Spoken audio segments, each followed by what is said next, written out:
Welcome to another episode of Pathetic, the podcast. I'm here with Geoff and with Mike. We've got, I think, an interesting show for you tonight. We've got a couple of different topics that we're going to touch on. Again, check out our LinkTr.ee. Our socials are there. You could send us an email. We want to hear from you guys. Mike, how are you doing as we get closer to Christmas? I'm doing great. I had a very interesting experience at the Ranger game on Monday night. We were in a suite, actually, and it was a very interesting suite, to say the least. I can get into that in a second here. But, Geoff, how are we doing? Get into that when we start talking about hockey. Yes. Go right into that. Yeah, I'm doing good. I'm flying out tomorrow, going back to Jersey for Christmas, and of course, I just got an update. My flight is delayed, if you can believe it. I can't believe shocker, right? Hopefully, this is the last delay. But yeah, I'm looking forward to Christmas and seeing everybody again. Yeah, we got here in Tom's River, we got a little over 8 inches of snow on Sunday. Really? Or Saturday night into Sunday. Yeah, a little over 8 inches. I didn't even know that. And, yeah, so, it was funny. I had planned to have 4 of the 5 grandchildren over to watch A Muppet Christmas Carol, okay, which is, my favorite Christmas movie. I bought special buckets for the popcorn, so it looked like they were in the movie theaters. I bought the big movie theater candy, and they lasted about 10 minutes. And when they left, my living room looked like when a movie theater lets out. It was covered in popcorn and candy and wrappers. And it was like, and I said, this was a disaster. So Heather says, you asked for this. I said, no, I got nobody to blame but myself. I asked for this. But I said, I'm never going to stop trying. But that one didn't go well. But otherwise, the only bad thing about the snow is now I can't golf. So, so that's going to be. That is unfortunate that we have now reached the end of the golf season, unfortunately. You guys pushed it, though. You were golfing in 31-degree weather. Yes. You're tougher than me. I'm not going out there. If it's anything less than maybe 60, 55, I'd probably do it. 31, have fun. Enjoy it. There's no reason to do that. I give Mike so much credit because that Saturday morning that we played, it was cold. But we played and it's not like it warmed up a lot, but we were moving around. We didn't let it bother us. We had a great time. That was as long as the wind, as long as you don't have the wind, that's really what good. Even if you're walking down the street, like if it's 25 degrees, it sucks, but it's way worse if there's wind. So as long as you don't have the wind problem in the course, you can get through it.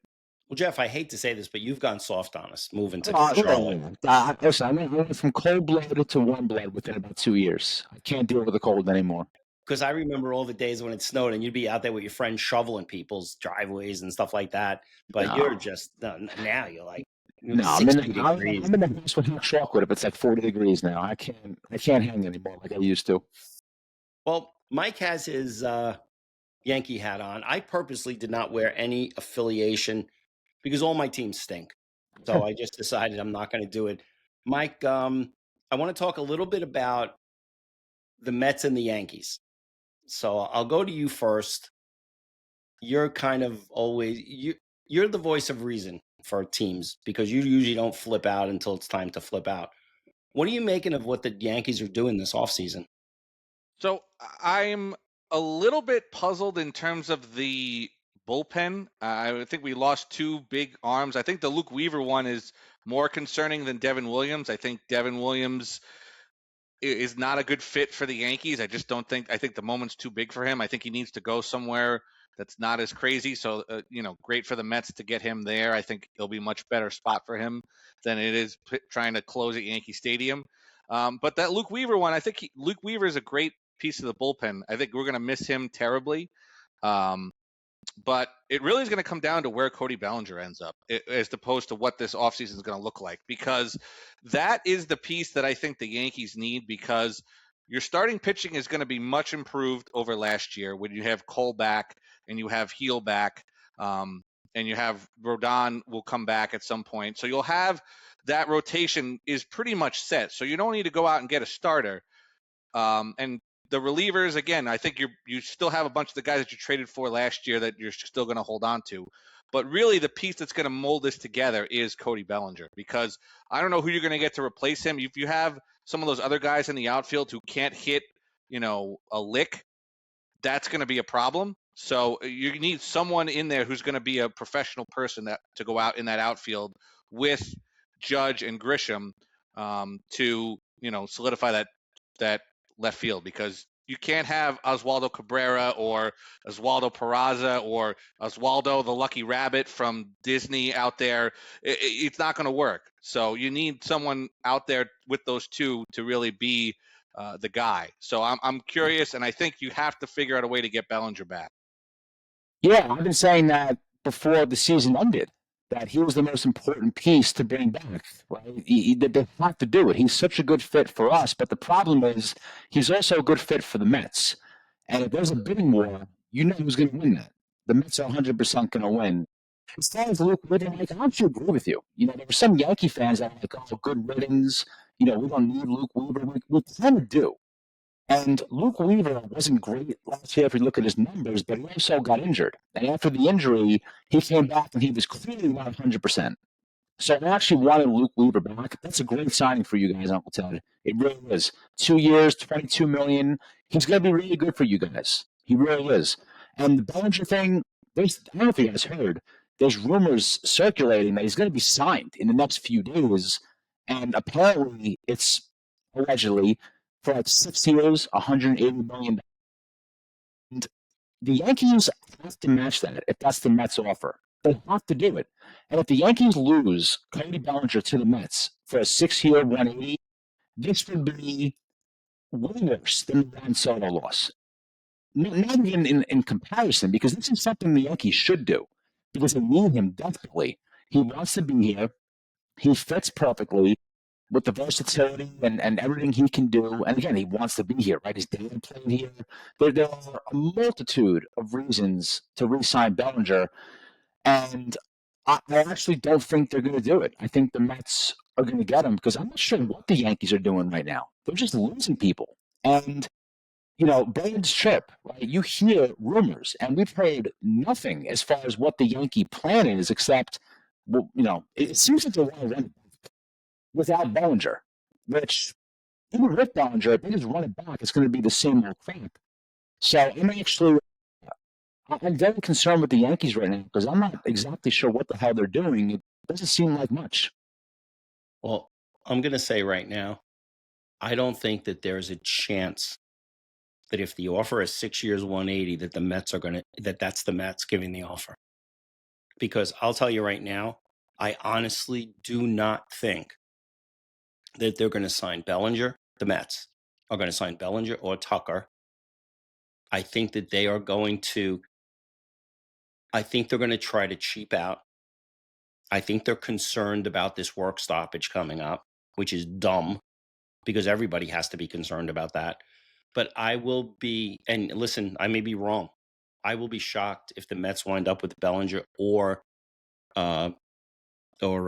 Tucker, because I think what they're going to try to do is I think they're going to try to finish that trade with San Diego, and they're going to try to pick up that guy Laureano or another, and then have their outfielders come up and like a Corson Benj, who might split time in center field with I forget the guy they're talking about, but maybe even Laureano. But the thing is, I've had a week now to digest this Pete Alonso thing.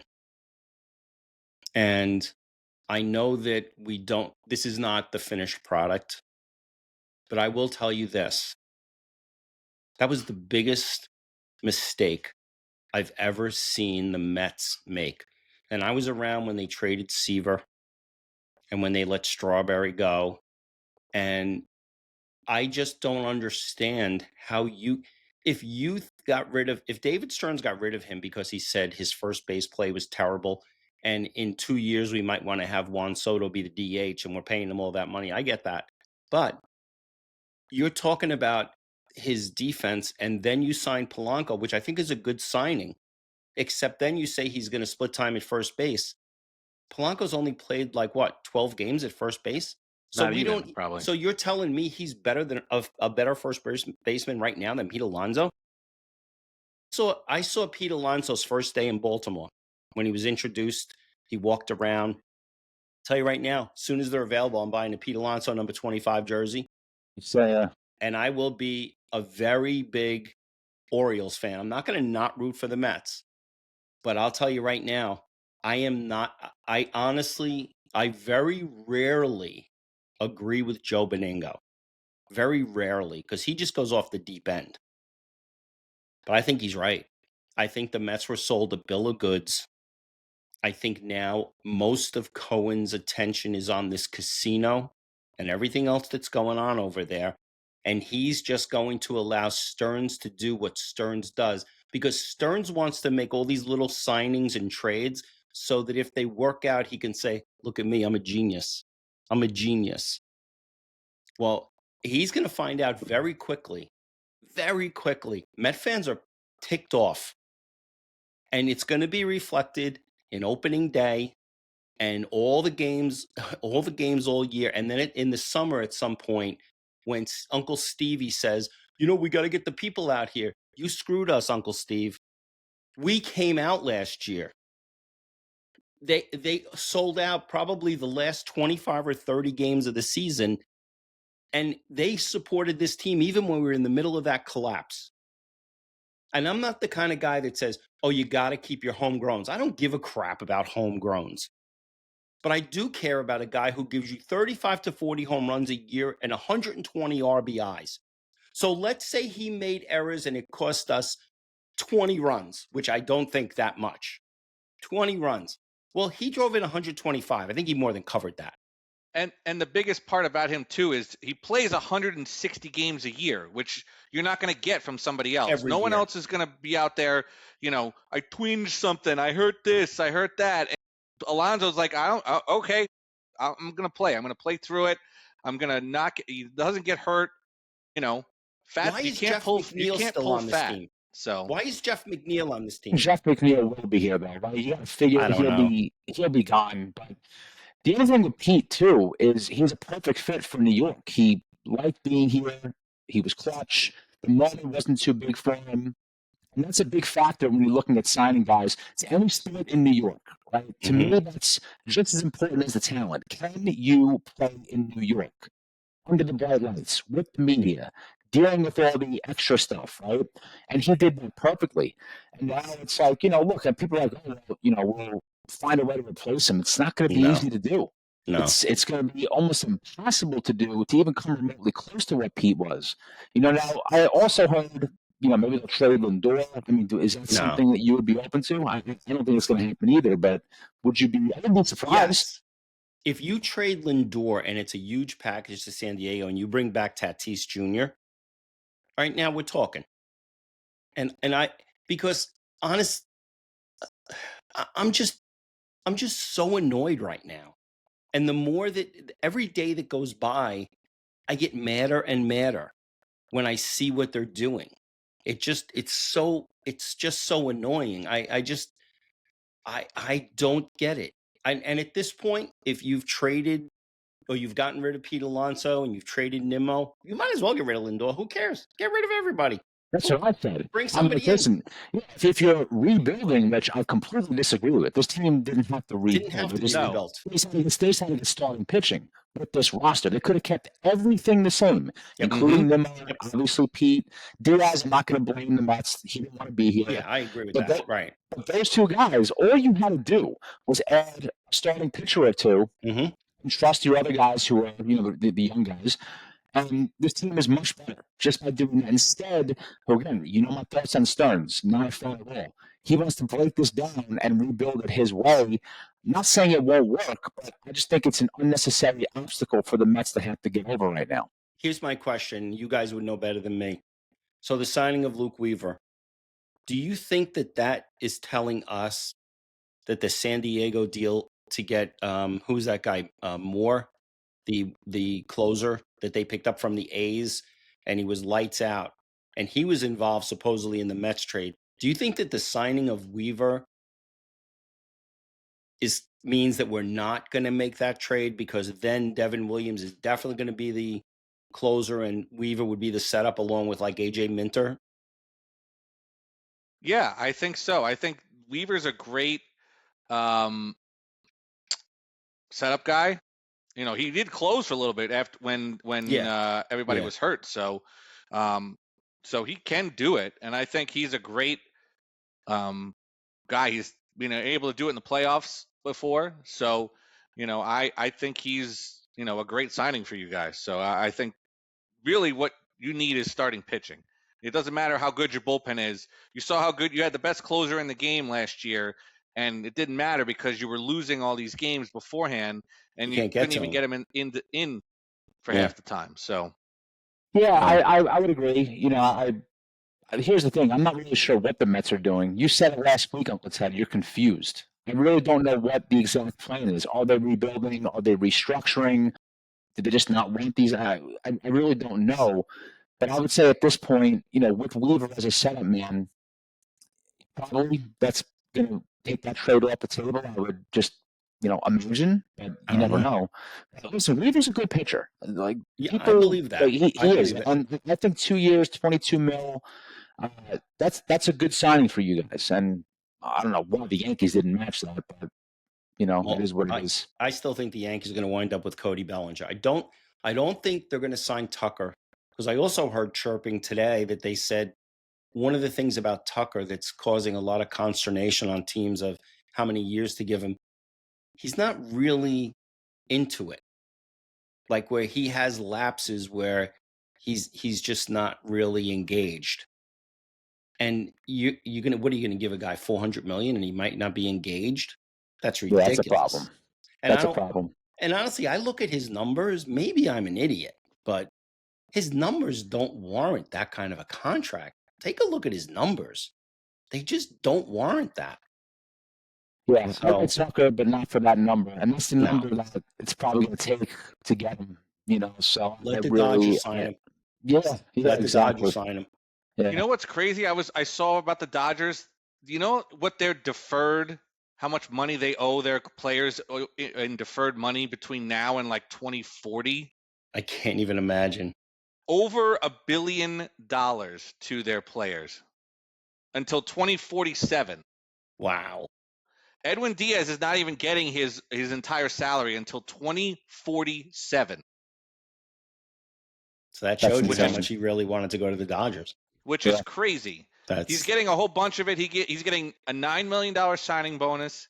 He gets $14 million salary next year, 23 the next 2 seasons, and then they will defer him $4.5 million annually for 10 years. Every July 1st. So on Bobby Bonilla Day, it's now going to be Edwin Diaz Day. So there you go. You could even say that Dodgers now, it's crazy how much they will do. It's crazy that that's going to be allowed. And I think that's going to be why you're going to have a work stoppage here in the next year, because you just can't have that sort of liability. I mean, realistically, the Dodgers owner could say, you know what, screw this. I'm selling this team. I'm taking my money, and now you're on the hook for $1 billion. Bye-bye. Well, that's the thing. How do you sell it? Because whoever buys it has to be on the hook for that extra $1 billion. They're not going to want to do that. Correct. Exactly. So. Yeah, I don't know. We'll be having like 15 different lawsuits in the next 15 years against the Dodgers. So. It just seems like a mess, to be honest. It really does. So much. I hate them. So much of the haves and the have-nots, and it's just like they just have this consortium of all these people owning this team, and they could just defer the money because they don't care. No one's on the hook. It's not like Steve Cohen or the Steinbrenners, who there's one person that's on the hook for everything. They have, it's like a hedge fund that they could just we're just going to defer this, and they're running all these crazy fugazi numbers out there that's just gonna eventually come back and bite them, like it always does for all those hedge fund guys. At some point, like the Wolf of Wall Street. Yeah, at some point the circus stops, and all of a sudden you're on the hook, and it's going to be bad. So well, it's like the Wild West over there, because Guggenheim, that company owns it. They're worth like $400 billion. Yeah. Right? That's basically every owner in the MLB combined. Correct. Right. Even It's Stevie like- Cohen can't compete with that. So No, Right. he's not even close. He can't even use that bathroom. So yeah, right. It's crazy. It's honestly too much what's going on. It's actually ruining the sport. And I know as a Yankee fan, that seems weird to say because, we bought players at one point too. Mhm. And I just always hate about it. I hate the idea of buying players. It's a sport. It should be competitive and there should be some rules, right? There's really just no rules in baseball. I don't know Yeah. how you guys feel about the salary cap. I think there should be a salary cap. Yeah, there should be 100%. But if you're going to do a cap, there's also got to be a floor as well, because I think Correct. that's where you're going to Yes. get into a problem where you have all these teams. Okay, we're going to give you a salary cap so that way the Dodgers can't buy everybody, but you then can't be the Pittsburgh Pirates who are just going to throw an offer out there that is below what they're going to do to say, oh, we tried, but we didn't Right. get anybody, and then your payroll is less than what Juan Soto's making for the entire year for the entire team. And you put that out there, and you're just pocketing all this extra money from the other owners and everything else. It's just like, come on, guys, you got to at least put some sort of representative team out there. If you're going to participate in revenue sharing, you have to have a floor. You have to have a $100 million floor. And $100 million is not a lot. No, It really isn't. No, it's not. And I don't want to hear Billy Bean or whatever saying, well, you could win a championship with a $40 million payroll. Yeah, you never can't. did. Show me who did. You never did. Right. You never did. You got to an American League Division Series. Right. Ooh, exactly. big deal. I don't know. It's just, I'm very annoyed. I'm in a salty mood about it. The more I see Pete, I saw the Edwin Diaz press conference. I don't care. No, you shouldn't care about I don't that. Yeah, care. send that guy over there. I hope he blows up in the playoffs for them. I hope just so. I can't wait for that. I can't wait for that moment when they put him into a big leverage spot against the Braves or whoever in the playoffs, and he just gets absolutely tattooed. Oh, I'm not and even a Mets fan. It'll make me very happy. So I'm not even a Mets fan. I want to see that happen too because I hate when players want out. It just for some reason, unless there's something seriously bad going on within the organization, which I don't think that's the case with the Mets. I think there was maybe some issues in the clubhouse, but it wasn't bad enough to where a guy wants out. I believe in loyalty, right? Like stick with the team.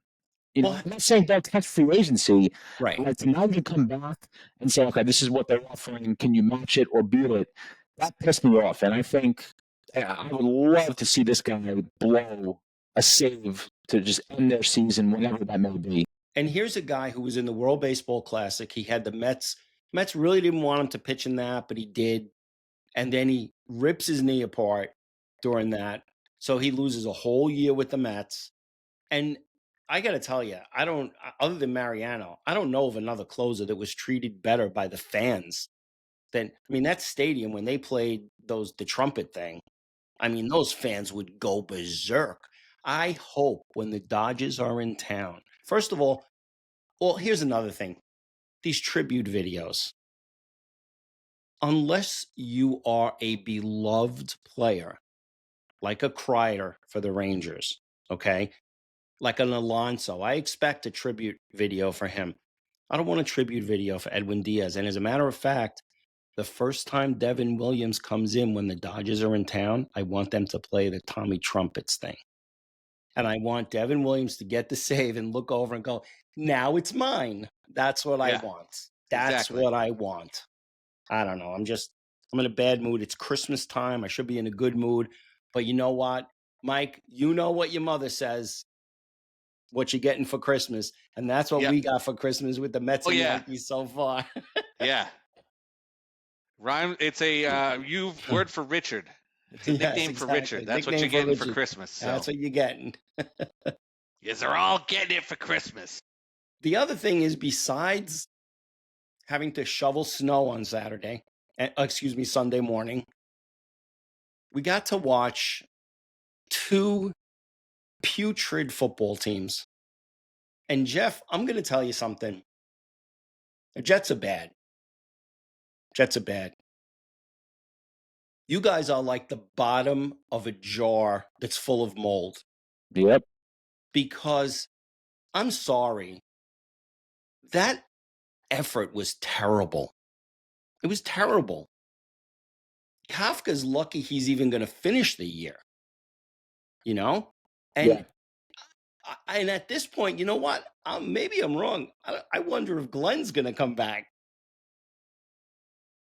Oh, Glenn's definitely going to come back, I would Yeah, say, because this is his probably, first but- year. I mean, we know Kafka's not coming back, obviously. No. Neither No. is the No, offensive that coordinator. ship has sailed here over the last 2 weeks. I think that's probably the end of his potential. That's his interview is over at this point. Yeah, I mean, Yeah. listen, I didn't even when he took over, I had less than zero interest in being, even if he won all the games, I still would have less than zero interest, right? Because I just don't think he's a good head coach. I've seen him on the even as the offensive coordinator, some of the play calling was bad. I had no interest in it. But you know, we are on the bottom of the jar here, Uncle Ted, and it's because we don't have a coach. This team is Right. poorly managed. Yep. You know what I mean? And I'm watching, you know how I watch these games? I say that I watch it analytically. I watch everything going in, like the play calling, situational things. And the coaching has been and still is absolutely abysmal. The game management is horrible, which means the execution is bad. Now, the good news is Abdul Carter had himself a day. He did. And that is, he looked possessed. He really did. He looked like he had something to prove. I want to be wrong about this guy so badly. I want to be on the show next year and say, damn, this guy can effing play. And I was dead wrong. So hopefully that continues to some degree. You know, something I noticed in this game too with Dart, I don't know if you guys watched the game. Mhm. He was abysmal in the first half. He was awful. He was missing guys all over the place. He was playing scared. It came out in the second half and had a great second half. And that showed me something about his character, about his resilience. So I could take that from the game and say, okay, you know what, if he's down, he doesn't get pissed off. He goes back out and plays well. So that was a positive. But the offensive line was bad. The offense is decimated with injuries. The receivers are dropping balls all over the place. Peyton had a huge drop, which could have changed the game, but they probably win the game if he catches the ball. I forget what quarter it was, but it was near the end zone. But yeah, with the Giants, look, they just don't have a coach. That's what it comes down to. They don't have a coach. They will next year. And the question is, who's it going to be? And the answer is a CEO. I don't want the coordinator. I want the special teams guy. Give me the CEO, the Mike McCarthy, the Mike Tomlins, maybe the Harbaugh. Yeah, maybe he leaves too. I have You some never interest know. in him. You never know. But, you know, look, the Giants need somebody to manage this team because there's talent on this team, right? And, you know, time will tell. We'll see who they get. Mike? Yeah, I mean, look, both of these teams are basically just playing out the stretch at this point. There's really no real reason to pay a lot of attention to the ins, you know, the ins and outs and the X's and O's for each of these games because a lot of these rosters are going to be changing over the next couple of next year.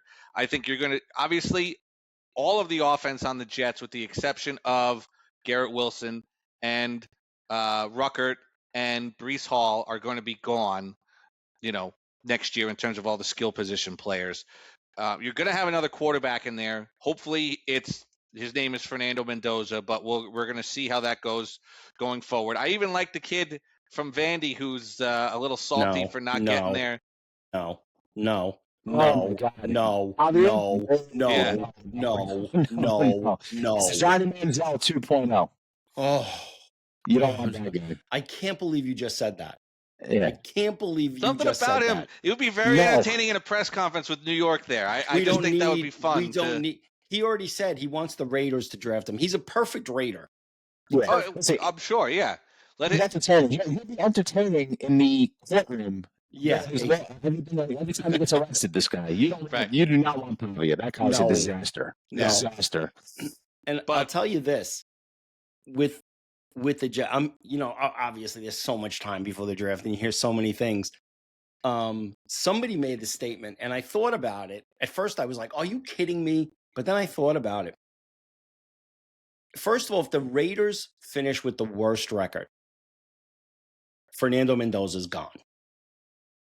They won't accept any trade. We could trade them every draft pick. They're not going to take it. Now, if he's gone, they said the Jet plan would be to bring in a guy like Marcus Mariota, who they feel Mike, you're shaking your head. You told me you wanted Diego Pavia, who they feel can efficiently run the offense, and then they can turn and then draft a quarterback in the second or third round, and then use one of their number one picks, because next year, the 27 draft is going to probably have in it Lenoris Sellers. It's going to have Arch Manning. It's going to have, is it Raglaw from Florida? It's going to have that kid who I think he's at Arizona State right now. There's going to be 5 or 6 quarterbacks that probably will go in the first round. So they said, don't blow your number ones to try to get, a guy who's not Fernando Mendoza in this draft. Yeah. Because they even think Ty Simpson and Dante Moore are going back to school. Lenora Sellers is going back to school. So, I mean, I would be on board for that, because then they can take all their picks this year and build around, and then add the quarterback. And I think that would be a smart thing. But I still want Fernando Mendoza. Yeah. I want him. The one thing I'll say is we tried that this year with the quarterbacks in terms of getting sort of a stopgap guy and then hope for something else. Yeah, but Fields is not anywhere near as good as Marcus Mariota. But Mariota gets hurt too. Better. He gets hurt too, so it's Mike. We're not making the playoffs next year, Mike. Even whether it's Fernando or it's Marcus Mariota. But I'm just saying. Well, all right. How about this, Mike? How about Cincinnati comes to you and says, we make a deal for Joe Burrow? Would you make the deal? I don't think I would, because again, he's coming off an injury. He's a malcontent in Cincinnati, where he's actually done some things. You think he's going to be a happy camper here at the Jets and deal with everything that comes with being the quarterback here? You think he's going to be a happy camper when there's miserable season next year? But that's the thing. You added Joe Burrow, and then you build around him in the draft and in free agency, because we're close to $100 million under the cap. I think I would take Joe Burrow. Now, I'm not going to give up 3 number ones for him. I'm not doing that. But we may have 2 picks in the top 12 this year with Indy, going down. Listen, that's Muji gets the big bucks for that, not me.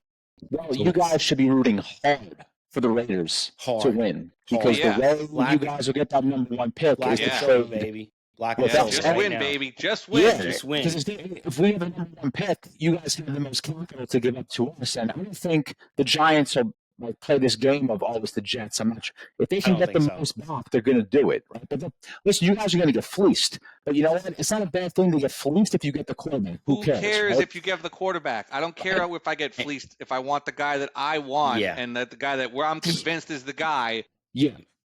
I don't care if it's going to take me a while. Somebody said today around the league, Muji is in love with Fernando Mendoza, which is, I'm sure, Muji and a whole bunch of other people. Oh, yeah, 100%. That's like me saying I'm in love with, Margot Robbie. Of course, I'm going to be in love with that. So, Yeah. I heard something crazy. I think it was I think Evan Roberts said it, actually. It brought up the hypothetical situation of the Giants if they had the number 1 pick. And let's say they have a new GM. Would they consider trading Dart and getting Mendoza? No. I've heard that in a few places. I'm like, are you out of your mind? No. Like, listen, I'm not saying Jackson Dart's going to be Peyton Manning, but it's hard to find a guy that has a great rookie year and you can say, okay, we got our guy. It's almost, I don't know what Fernando Mendoza is going to be. I think he's going to be really good. But I know what Dart is right now. I'm not getting rid of him. So if the Giants have that first pick, the first phone call is to Darren Muji. Yeah, and so let's talk. What do you guys want to give up? You're not going to have to make the phone call. Muji's going to be sitting on your doorstep. Yeah, he's going to be walking across the parking lot and going right over there. Yeah. And I think the Giants would, because, listen, there's a little, I guess, rivalry, I guess we can call it, even though they both suck, between the Jets and the Giants ownership. Only, though. Yeah, well, I think it's the owners too. I think there's a little jealousy when one's doing well and one's not. I think naturally there is. There shouldn't be anything now, though. They all suck. Right. Yeah, there's no reason to have that. And I think Right. it's just that stadium is just miserable to get to, and now there's no one there now. There's no energy in that stadium whatsoever. It really was like a desert. It's awful. It's like a morgue. That's exactly Pretty what much. it is. And by the way, this is nothing new, guys. We've been dealing with this No. Yeah, I crap know. for No, since Unfortunately. the stadium's been built, it's been terrible. I think there's been like 2 playoff games in the history of that whole stadium between 2 teams. I mean, I think SoFi has more playoff games, and that's only been around for 5 years. Yeah. Yeah. And Well, MetLife's been around for 16 years, and they've had, I think, 2 playoff games. now, Mike, you mentioned earlier you went to a Ranger game Monday night. Tell us about Yes. that experience. Were you sitting in the Blues? Were you in the Reds? Were you in the Greens? Where were you? So I actually got into the Tao restaurant suite at the Ranger game. Shout out to Jetman for getting us those suite tickets, because that was a pretty cool experience. If you anyone weren't should there to not- watch a hockey game, then Wait a it was minute. really awesome. But If anyone should not be in the Tao suite, it's you and Jetman should not Yeah. be in the Tao suite. No, because there was about the suite was built for about 15 to 20 people, and there was about 75 in this suite. So it was just like a nightclub. You're squeezing in, you're trying to get the food and everything else. Now the food was unbelievable. They had the actual Tao restaurant food in there, so it was very well catered. And the desserts, the rainbow cookies were the size of my hand, which were like very, very good. But it was not meant to be you couldn't see a third of the ice if you were standing in the suite. There was a DJ going, so there's music in the background. And no one was paying attention to the game other than the 4 of us who came together. Jetman, Mrs. Jetman, Mrs. Jetman's dad, and myself were out there. And yeah, we were the only 4 in jerseys. Everybody else was in nightclub attire in the suite. So it was interesting. I will say I was very happy with the Kreider tribute video. It really was well done, and I'm glad he was back. But I mean, this Rangers team is, you want to talk about miserable. They are miserable in that building. They are as dead as you can possibly be at home. And the problem is they as we said before, Ted, when we talked about this, they don't have a score. I mean, Artemi Panarin is supposed to be this world-class scorer that he goes out and scores. I didn't realize he was on the ice on Monday night. He's invisible. He didn't do anything. He's invisible. He can be, for about a 2-week period, he scores all his goals, and it's like, oh my God, every time he shoots the puck, it goes in, and then he disappears for 4 months. And it's like, what are we doing here? You can't be depending on that guy to be your main scorer and expect your team to win, because it just is, he's never been that guy. He's always wanted to be that guy, but it's like that meme. You're not that guy, pal. That's just not what you are. So New York Rangers and the New Jersey Devils, both, I think they have the coaches that they should have. They both need new GMs. Tom Fitzgerald of the Devils should be embarrassed. He painted himself in a corner with no trade contracts, and then the Quinn Hughes thing falls in his lap, and he couldn't make the trade because guys wouldn't give up their no trade. And now you're done.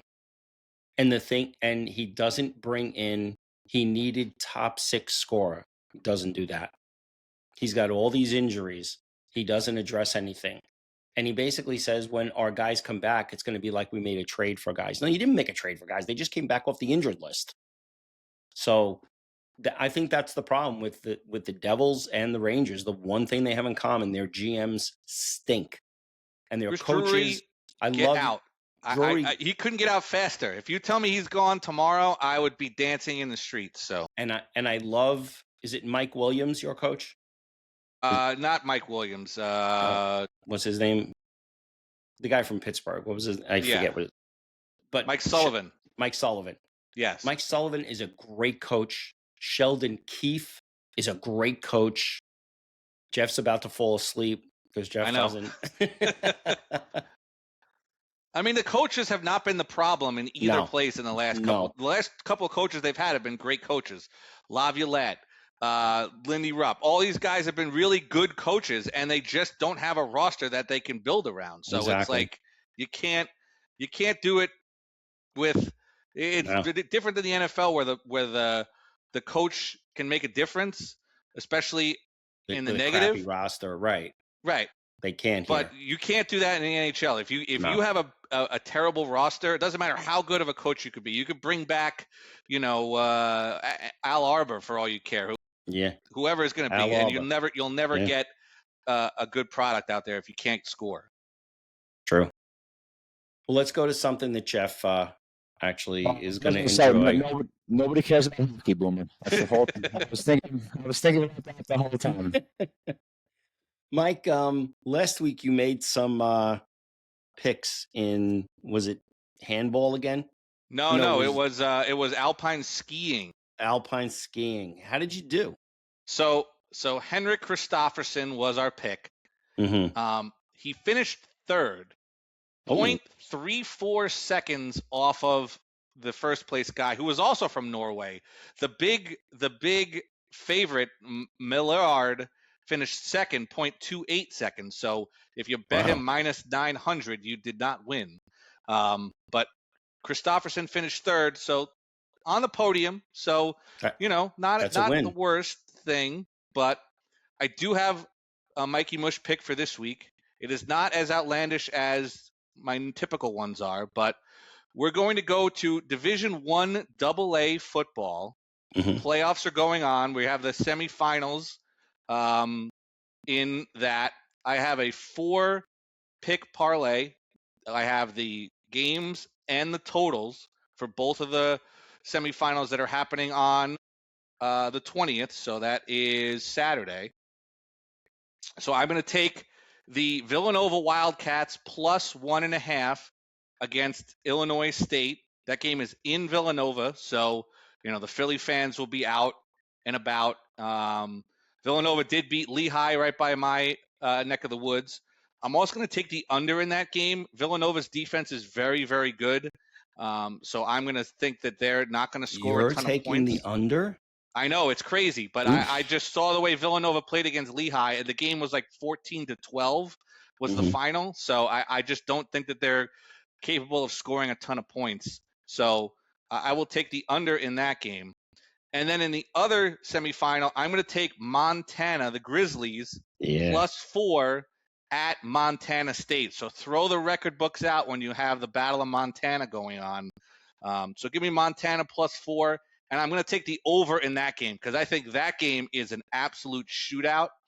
So the over in that game is 55.5. So Mikey Bush's picks, 1 AA football. Why not? Let's have some fun.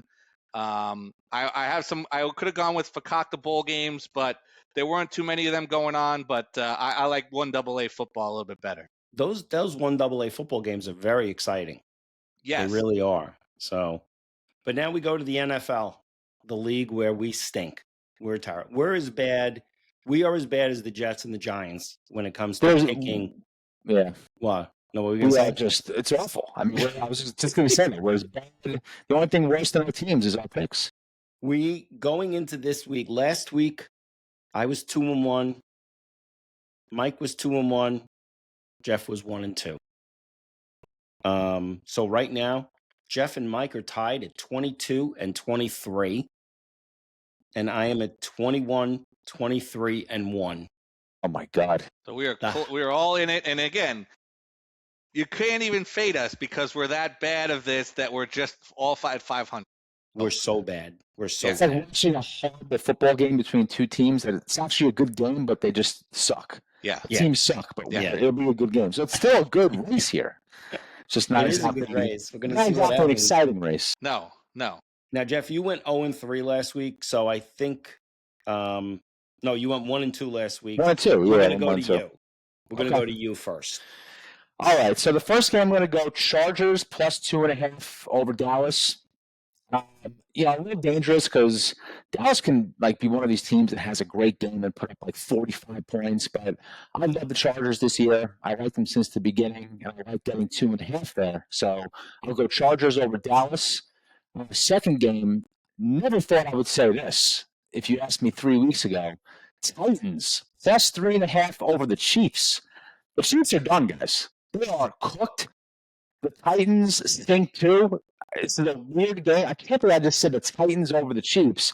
But I think it actually makes sense, to be honest with you. I think the Chiefs are going to lose to the Tennessee Titans. So, give me Tennessee in that game. And game number 3, I'm going to go the Denver Broncos -3 over the Jaguars. I love the Broncos this year. I think Sean Payton's done a hell of a job with that team. And Bo Nix had a 4-touchdown game last week, and I think he'll continue that momentum heading into this week. So Geoff's picks, Chargers, Titans, and Broncos. Mike, what number am I thinking of? 1 to 10. 7. Oof. That I was about to just say no, you lost, but that actually was the number I was thinking of. So Mike, you want to go now or do you want to go last? I'll go next. Okay. So I'm with you, Geoff, on the Chargers. I think that's a great spot there for them. Dallas, I think, it's pretty much set that they're not going to make the playoffs this year. So I don't think that they're going to have much left in the tank. They have to win all 3, and the Eagles have to lose all 3. And the Eagles play the Commanders twice, I believe. So give me the Chargers there to really end the season for the Cowboys. Game number 1. Game number 2, it's going to hurt me to say this because I want the Raiders to win games, but give me Houston -14.5 at home against the Raiders. They're a really bad football team, and the Texans are really fighting to get a stranglehold in the division, move up in a couple of seedings here, and give them a chance to really get themselves set up for that Saturday 4:30 playoff game, which they're going to be in probably against the Jaguars. So yep. Just pencil them in right now. So give me the Texans -14.5. And then the last game, I'm going to take the Cincinnati Bengals -3.5 in Miami. Miami's finished. Tua's now out as the quarterback. I don't trust this other guy. I think they're just doing it as a mercy killing for Tua at this point. But I don't think he's any good. I think Cincinnati, they're eliminated from the playoffs, but they still have a lot to play for. Burrow is going to still I think he's going to answer the bell this week after, his little, pout fest that he had after the game. Give me the Bengals. So Mikey Mush's picks, Chargers +2.5, Texans -14.5, Bengals -3.5 in week 16 in the National Football League. All right, Mikey, thank you for those picks. Now, the guy in last place, but only a half a game out. Geoff, I also love the Chargers. I had that written down.